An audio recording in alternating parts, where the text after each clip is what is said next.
Tá surpreso com a guerra de Israel com a Palestina? Não fique. E eu vou falar brevemente, sem produção, sem gravação, tirando aos poucos aqui a bagunça, barulho de bife na frigideira. Mas eu vou ser muito direto para você que tá vendo esse vídeo aqui, tá? Então vai ser um vídeo extremamente curto. Vamos lá, primeiro, lá no livro de Mateus, capítulo de número 24, a Bíblia vai dizer que nos últimos dias haveriam guerras. Reino contra reino, nação contra nação. Nós vemos aí a Rússia invadindo a Ucrânia, que para mim aquilo ali não é guerra, é covardia, mas é caracterizado como uma guerra. Nós vemos agora aí, né, há muitos anos que essa guerra já existe entre Israel e a Palestina pelaquela questão da faixa de Gaza, que é um território extremamente pequeno, para você ter uma ideia. É muito pequeno, mas é uma questão de status, tá? Assim como também o trecho que a Rússia briga junto com a Ucrânia também é um trecho muito pequeno, são terras pequenas, insignificantes, mas é só questão de status. Que hoje a maior disputa que existe em todos os ambientes, seja religioso, profissional, tudo, é status. Quem quer mandar mais, quem é dono de quê, quem tal, aquela guerra de poder. E isso é o que está acabando com o mundo.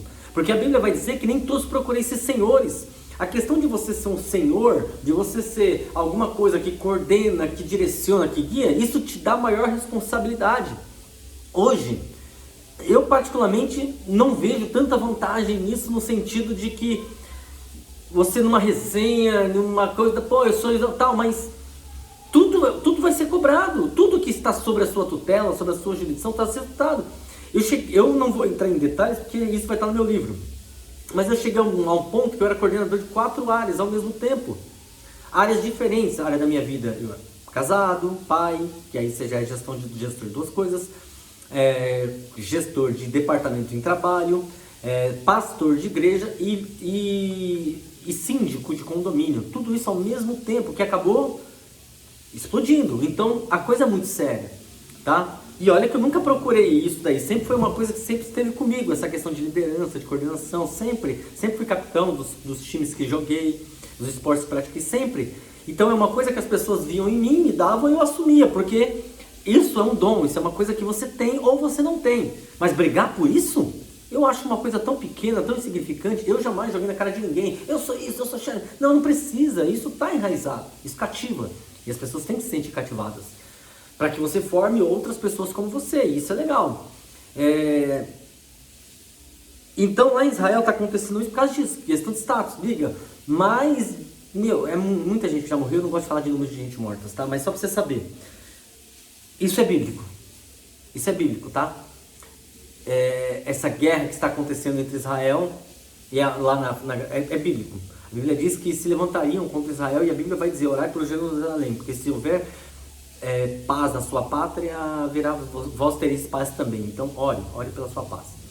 A Bíblia vai dizer, você que está em Jerusalém, foge para os montes, foge para os valados, também, isso também está escrito, tudo isso aí está escrito. Mas o texto que mais me chama a atenção, que mais me atrai em todos esses, em relação ao que está acontecendo, é a história de Esther. Né? Esther é a sucessora da rainha Vashti, que batia no peito e achava que não podia ser humilhada pelo rei Xerxes, e aí ela foi lá, não aceitou o chamado dele, ele foi lá, colocou uma substituta para ela, que era uma jovem, a saber, Esther. Mas para resumir a história, chegou um dado momento que Esther, ela estava à beira da morte, porque Ramã, ele fez o rei fazer um edito que mataria os judeus, e ele falou, tá bom, tá lá, e o edito não podia ser revogado. E aí, como revogar isso? Aí é onde Deus trabalha, né? Em uma dessas apresentações da rainha para com o rei, ela podia pedir o que ela quisesse.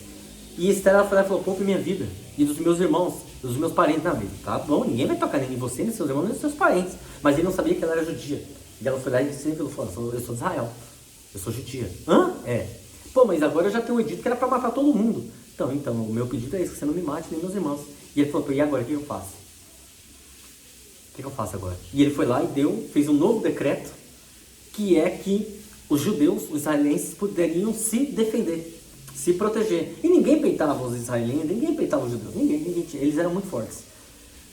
E hoje eu vi uma reportagem, acho que na CNN ou foi na Jovem Pan, não me lembro, falando que os judeus estavam começando a resistir esses bombardeios e bombardear de volta. Tá? Então, Deus nunca vai te ensinar a atacar, mas Ele vai te ensinar a se defender. Então o que está acontecendo em Israel agora é cumprimento da palavra. E você que serve a Deus, você que conhece a palavra, não ataque ninguém, não agrida ninguém, mas se defenda. Se defenda. Porque isso é bom até para quem está te atacando. Porque as pessoas que atacam, que ofendem, que agridem, elas acham que elas são certas. E ao ver delas, elas estão. Se alguém não chegar e não cortar isso, não vai. Tem uma passagem também que fala de quando a tribo de Benjamim estuprou a mulher de um levita, uma concubina. E aí eles achavam que estavam certos, mas aí os irmãos se juntaram para derrubar essa tribo. Mas todos que se levantavam contra essa tribo, Deus derrubava. Por quê? Porque o julgamento tinha que acontecer entre a própria tribo de Benjamim. E de fato aconteceu no final. Mas todos aqueles que se levantaram contra Benjamim caíram à espada, mesmo sendo a maioria. Por quê? Porque Deus ele gosta de justiça. Deus não gosta de coisa errada. Então se alguma coisa está acontecendo errado, estão se levantando contra você, cuidado, mas deixa, se defenda. Se defenda. Faça como Paulo fez quando acusaram ele. Faça como Pedro fez quando acusaram ele. Mas não deixe que as coisas sejam impunes, porque não é bíblico você ser feito de tonto. Não, não é. A Bíblia vai dizer que os humilhados serão exaltados. Mas para você ser exaltado, você precisa colocar as claras do que está acontecendo. Entendeu? Fique com esse vídeo curto de 6 minutos, mas é só para você entender.